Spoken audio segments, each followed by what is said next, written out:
Sarap ng feeling ng may alaga. Oh. Hindi mo namamalayan, nagsisilakihan na. Ayan. Malakas nang kumain tong mga to. So, pinag-iisipan ko kung palalakihin ko ba, ibebenta ko na lang. Ayan. Good day mga katatay. New video.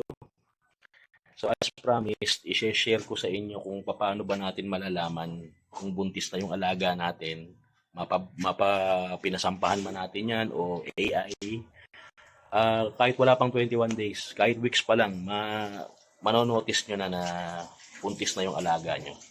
So, paano ba natin malalaman yun? So, direct to the point na tayo. Unang-una, sa listahan, malalaman nyo na buntis na yung alaga ninyo kapag a week after na mapabulugan or masumpit. Malalaman nyo na kaagad kung buntis na yan if number 1, nag-double yung kanyang appetite. Mga a week after ng pagkakasampa niya, lalakas lalo kumain yan. Base lang to sa mga naging observation ko kasi syempre nakailang cycle na rin ako ng pag-aalaga ng inahin, kaya napapansin ko na yung mga routine nila bago sila talagang makita mo yung pagbuntis nila. So, a week after, lalakas sila lalo kumain. Kung gaano yung binibigay mong pagkain sa kanila, dodoble yun. Tapos minsan kulang pa yung binibigay mo sa kanila kahit na nakadalawang bigay ka na. Kulang pa. Talagang yung appetite nila dumobol or rumipol minsan. Ganun yung appetite nila, kaya ikaw ang magkukontrol sa pagkain nila. Number 2, meron kayong makikita. Ipapakita ko sa screen. Ayan. Meron kayong makikita doon sa sa tiyan nila, yung upper part ng kanilang mga nipples. Makikita nyo ron, merong nagbubuo na merong nagiging visible na parang malaking ugat. So again wala pong scientific basis yon yung mga sinasabi ko. Ito po ay base lang sa observation ko kasi nung yung mga naunang inalagaan ko, iisa yung pattern Iisa yung pattern nila, so in-observe ko puro ganun.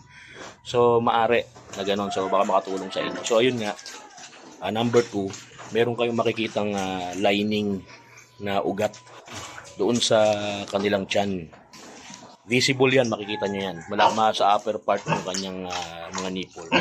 Yun, sign nyo na malaki na yung chance na possible na buntis na siya. Ayan. And number 3, pansinin nyo kapag humihiga siya, dahan-dahan. Yan. Yung mga ganyang sign na yan, makikita nyo yan na a week after ng pabulugan or pasumpitan. Yun. So, pag makikita nyo siya, pagka hihiga siya, napakaingat niya, dahan-dahan. Ayan, nakaangat pa yung pinakapaa niya sa likod, nakaangat pa yung paa niya sa bungad, yung dahan-dahan niyang ibinababa bago siya humiga. Parang iniiwas niya talaga na direct na tumama sa sahig yung kanyang tiyan. So, yun. So, sa lahat ng mga inalagaan ko, sa mga ilang cycle ng pag-aalaga ko ng inahin, pare-pareho yon na ganun. So sa observation ko lang po yun. Again, wala pong scientific basis yon.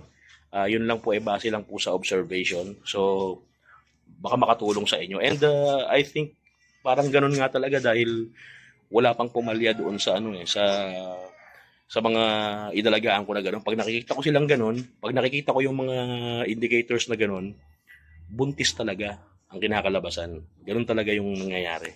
So, I hope it helps po. And watching guys. And God bless you all.